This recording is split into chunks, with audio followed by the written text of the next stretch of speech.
बिस्मिल्लाहिर्रहमानिर्रहीम। अस्सलाम वालेकुम। कैसे हो दोस्तों आज मैं आपके साथ बहुत ही आसान और बहुत ही मज़ेदार लच्छेदार पकोड़ा की रेसिपी शेयर करूंगा।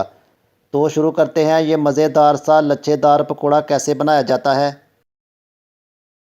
तो सबसे पहले दो मैंने मीडियम साइज़ के आलू लिए हैं। आलूओं को इस तरह आपने लंबे साइज़ में बारीक बारीक काट लेना है। तो दोस्तों मेरी आपसे अर्ज़ है कि अगर आप मेरे चैनल पर नए हैं तो मेहरबानी करके चैनल को लाजमी सब्सक्राइब कर लिया करें और अगर हमारी वीडियो पसंद आए तो लाइक करना ना भूलें। तो आलूओं को मैंने इस तरह काट लिया है। अब आलूओं को अच्छी तरह वॉश कर लेंगे, आलूओं को अच्छी तरह धो लेंगे।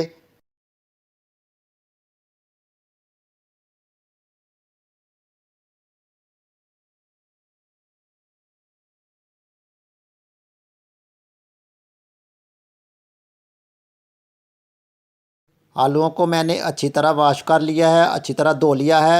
अब आलू में मसाले शामिल कर देंगे। एक कटी हुई प्याज शामिल कर देंगे, 3 कटी हुई सब्ज़ मिर्ची शामिल कर देंगे, आधा चम्मच नमक शामिल कर देंगे,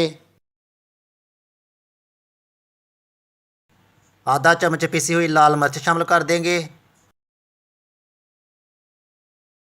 आधा छोटी चमची हल्दी पाउडर शामिल कर देंगे, एक छोटी चमची सूखा धनिया शामिल कर देंगे,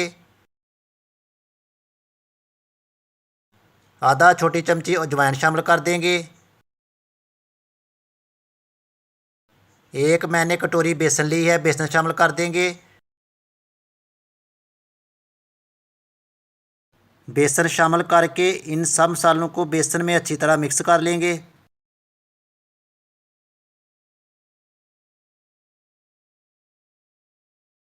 अच्छी तरह मिक्स करने के बाद अब इसमें थोड़ा सा पानी शामिल कर देंगे। पानी बस थोड़ा सा शामिल करेंगे, ज़्यादा पानी आपने बिल्कुल शामिल नहीं करना, ताकि अच्छी तरह हमारे मसाले मिक्स हो जाएं। अच्छी तरह मैंने मिक्स कर लिया है। गैस को मैंने ऑन कर लिया है। पैन में ऑयल शामिल कर देंगे। गैस का फ्लेम आपने मीडियम आंच पर रखना है। ऑयल को गर्म कर लेंगे। ऑयल को चेक कर लेंगे तो ऑयल हमारा गर्म हो चुका है। अब इसमें पकोड़े शामिल कर देंगे। एक एक करके आपने इसमें पकोड़ा शामिल कर देना है।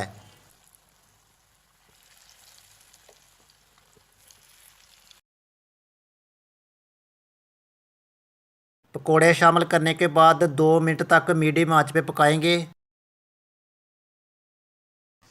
2 मिनट हो चुके हैं। अब इनकी साइड चेंज कर देंगे।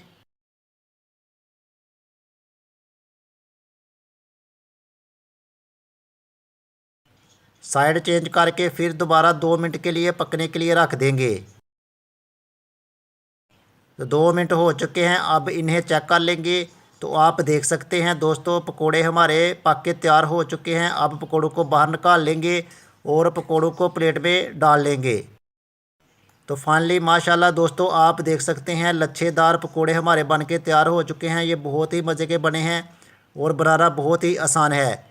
तो मिलते हैं एक ज़बरदस्त न्यू रेसिपी के साथ। तब तक के लिए मोहम्मद सरवर को दीजिए इजाज़त। दुआ में याद रखना। अल्लाह हाफिज़।